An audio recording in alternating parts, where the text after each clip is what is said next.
Hey there. This is the first part of a panel conversation that was recorded today, which is Thursday, August 13th, as I'm saying this, but you're listening most likely on Friday, August 14th. This segment really just focuses on the reports recently, which have been confirmed by the Progressive Conservative Party, that a couple of staffers or people associated with the Progressive Conservatives followed the recently elected Bonnie Crombie to Jamaica shortly after she was elected the leader of the Ontario Liberals in 2023. I needed a day to kind of sit with the second part of the conversation. I hope you listen to the conversation tomorrow, and I think you'll understand why I chose to separate them in such a way. We'll chat more tomorrow. Welcome to Toronto The Politics, the show. My name is Christopher Chesson. I'm Toronto The Politics, the show, the host. We have a really special guest this evening. We have Stephanie Smyth, MPP for Toronto St. Paul's. Also joined by Dan Seliak of Another Glass Box, as well as Aya Jobber of the Green Line. Thanks everyone for joining me today. We'll get right into it. Stephanie, today the Trillium reported that following Bonnie Crombie's election as the leader of the Ontario Liberals in 2023, she traveled to Jamaica for a 3-day vacation with her then partner. The trip seemed to be, I'm sure a fun time. I didn't get any photos myself. I'm not sure if you were included on that mailing list. But unbeknownst to Crombie, the Progressive Conservative Party had sent someone to Jamaica to surveil her, according to two other sources familiar with the plan who spoke on the condition of anonymity.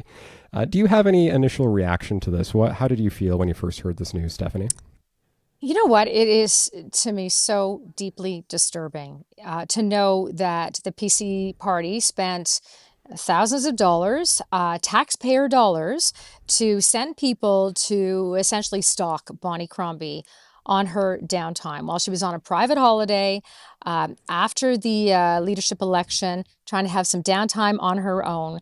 And to me, this goes like far beyond, political so-called opposition research. When you have people physically follow somebody to another country and just to observe a political opponent. So to me, this is a violation of privacy. This is deeply concerning. If they followed her to Jamaica, where else were they following her? And I know that the premier says, oh, it's opposition research. Well, their definition of opposition research to us could be the definition of stalking, and it's just unacceptable. Yeah, he said, stuff happens. To your knowledge, have the Ontario Liberals ever sent someone to a foreign country to surveil a political opponent? Absolutely not. Opposition research is something that you do to, in our case, to look at what's happening to taxpayer dollars. So, for instance, I'm on the standing committee for government agencies, and we are interviewing appointees, intended appointees, every week. We do some research into who these appointees are to find out if they're friends or donors of the Ford government. And I would say 7 times out of 10, they are. That's opposition research. You look at the people being appointed to committees or to boards, to tribunals, and see if there's a connection to government. It's about finding out what's happening to taxpayer dollars and accountability in that regard. It's not about going to other countries to follow somebody on their private time to find out what they're doing on their vacation. What exactly were they hoping to find? And I want to know who sent them, who went, who were they, what were they hoping to find out? Did they take photos of Bonnie on her private time? Did they keep those photos? Where are they now? Were they private photos that they took? Were they hiding in bushes? And was there a report that was filed to the premier, which I fully believe he would be well aware of this? Because don't forget, this is the same premier who vowed to send in an army to make sure Bonnie Crombie doesn't get elected in Mississauga as mayor. And the same premier who essentially did that to make sure she wasn't elected in Mississauga to get a riding in the last election. It seems as though Doug Ford often makes use of the shaggy defense. It wasn't me. When you're looking at the pattern of behavior by Doug Ford over the course of this government, how do you feel as though this fits into a pattern of behavior? I mean, when you look at some of the other expense scandals that have occurred in the Progressive Conservative Party over the past couple of weeks, was that Well, surprising for you to hear that this was the kind of thing they were spending money on? No, in that the disrespect for the taxpayer dollars is out of control and complete opposite of what they vowed to do when they got elected. But this goes even deeper because it's not just the misuse of the taxpayer dollars or even people who donated to the party. Do you think when people donated to the PC party, they figured their dollars would go to put somebody on a plane to watch somebody on a holiday in Jamaica at the beach? No. But this goes deeper because it's crossing the line in so many ways into private territory, personal space. And this is what the premier always complains about himself. He says, "Oh, my family's never left alone by the media, etc." You know what? He is the premier of this province, a premier who has closed doors when it comes to coverage of news conferences lately. And if anybody should understand somebody on some personal time, it is he. So to me, it's a despicable double standard. And it is just a continuation of how this government has lost its way when it comes to respecting taxpayer dollars and respecting people in general, and especially, I might add, women in politics. Can I ask, Stephanie, what are some programs that you wish the provincial government was allocating funds to instead of, trips to Jamaica? My God, where do we start? I mean, we've got ODSP, OW, people struggling and suffering without proper social assistance dollars. I hear it every day in my riding. In fact, I met with Minister Parsa a couple of weeks ago about social assistance and helping people on the margins. And this government just doesn't care. That's just a start. We see problems in healthcare. We see problems in education. There are countless areas where this money could have been spent and better allocated for the people of Ontario, which I might add is where taxpayers expect that money to go, not to someone taking a trip to Jamaica to hide in the bushes to take pictures of someone who is a threat to the premier. Well, what were they hoping to gain? You have to, yeah, what were they hoping to gain, and how does that help the taxpayer? No, it doesn't help the taxpayer. It was something, it was a gotcha mission. And there's no comparison between this kind of stalking and violation of personal space and what the media does in trying to have access to the premier. Stephanie, can I ask, you were looking at just while I've got you, the Ontario Liberal leadership first debate was on Monday. Mm-hmm. Did you have any initial reactions following that? Well, full disclosure, I am supporting Lee Fairclough in the leadership race. Lee is an incredible human who understands healthcare, understands economy, really is working to build our party back and understands how to build winning teams. So I was incredibly proud of Lee and her performance. I think that it's wonderful to see that we have 5 people on the stage who are interested in wanting to be leader of this party. So I was proud of all of them and very grateful that they put themselves out there, because let's not forget, it is not easy to put yourself up for that public scrutiny, as we have just learned.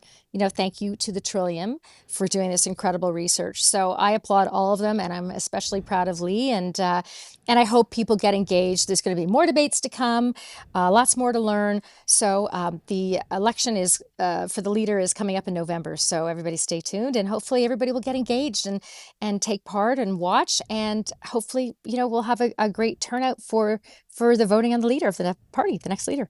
And can I ask, Stephanie, I'd say my audience tends to be split sort of 50-50 between the Liberal Party of Ontario and the NDP. To you, why do you think that the Liberals ought to be the first choice for someone who's maybe on the left of the aisle in Ontario right now compared to the NDP? Well, I just love how pragmatic Liberals are. I think we understand and we try to lift through economy.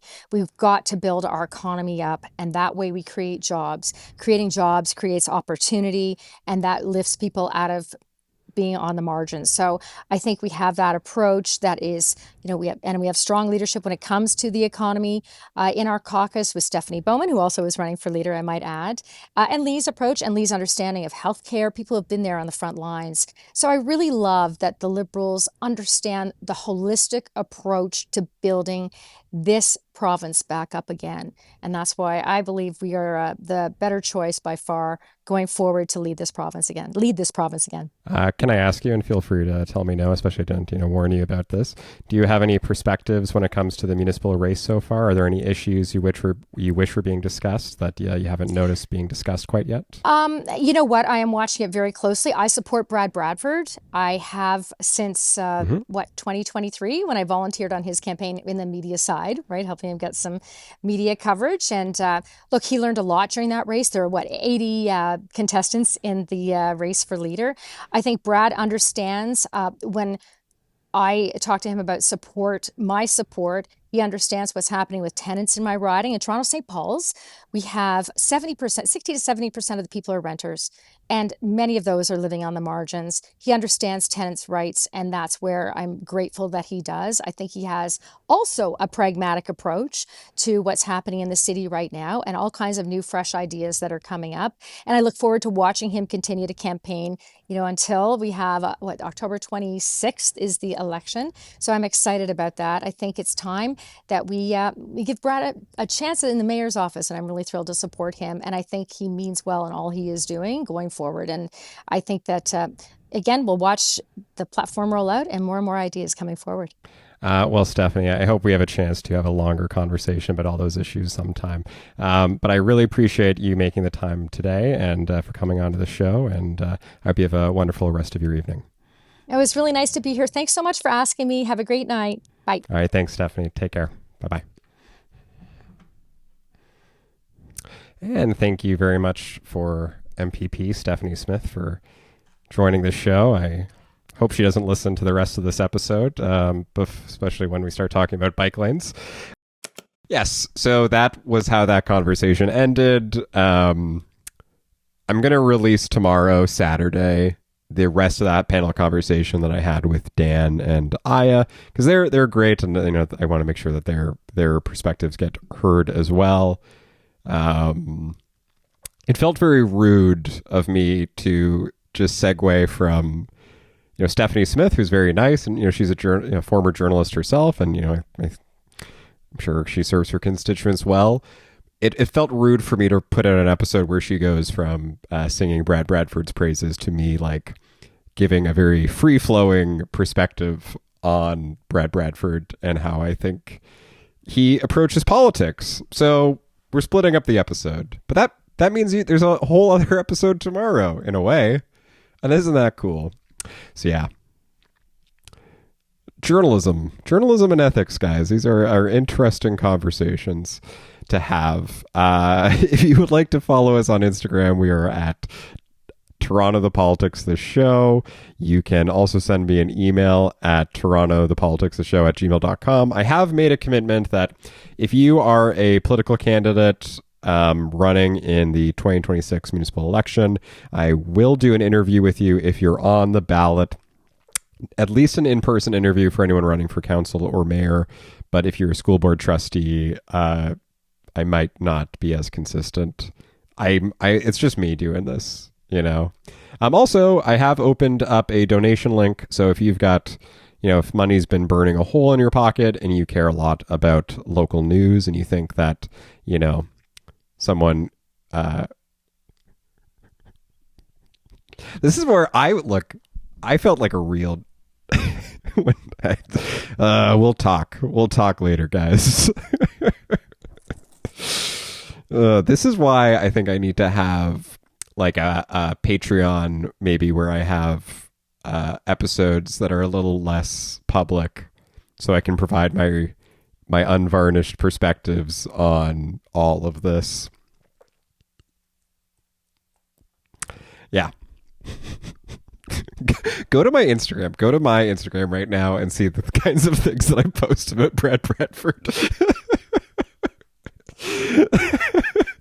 And then consider my confusion that that's how that conversation ended. Anyways, all right. Talk soon. Bye-bye.